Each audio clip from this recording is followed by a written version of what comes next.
guys, what's up today? It's the Music Cuber back with another video, and today I'm going to be unboxing the ShengShou 11x11.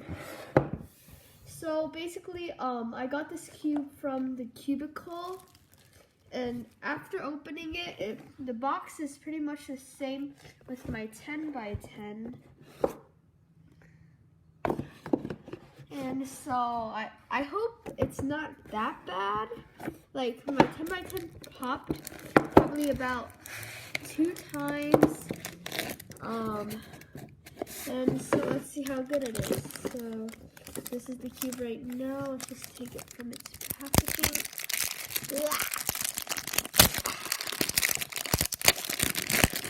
Okay, not bad.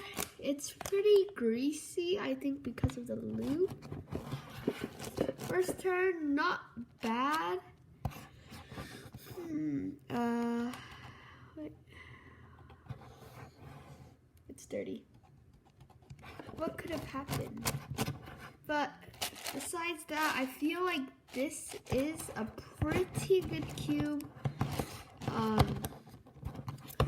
So let me just see if I can do. Let me just try to do checkerboard on this.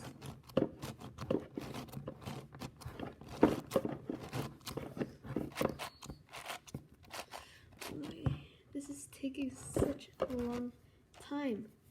Why?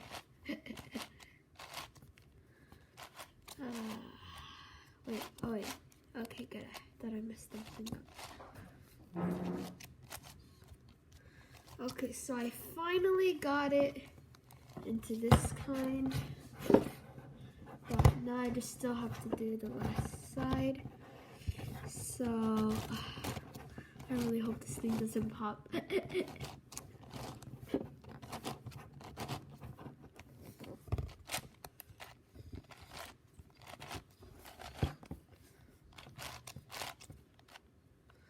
Oh, and by the way, if you want to get this same cube, the link will be in the description down below.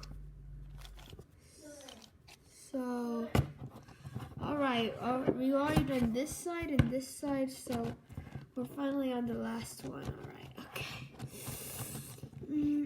Why is this so hard? Okay.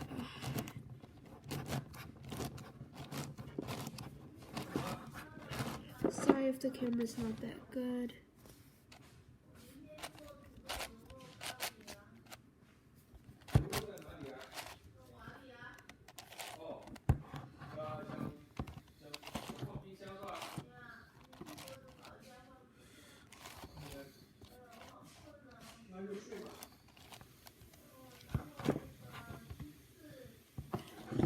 Alright, so here it is, guys. We finished doing the checkerboard, and this cube actually is not bad compared to a few other cubes, which are complete scams. And so, although this cube is not really that good right now, I feel like this applies to a lot of cubes. If you use it more, it'll get more smooth, and your hands will get used to it more. So that's it for this video, guys. So thanks for watching, and be sure to smash that like button and subscribe and turn on post notifications so you don't miss out on any new videos. Bye!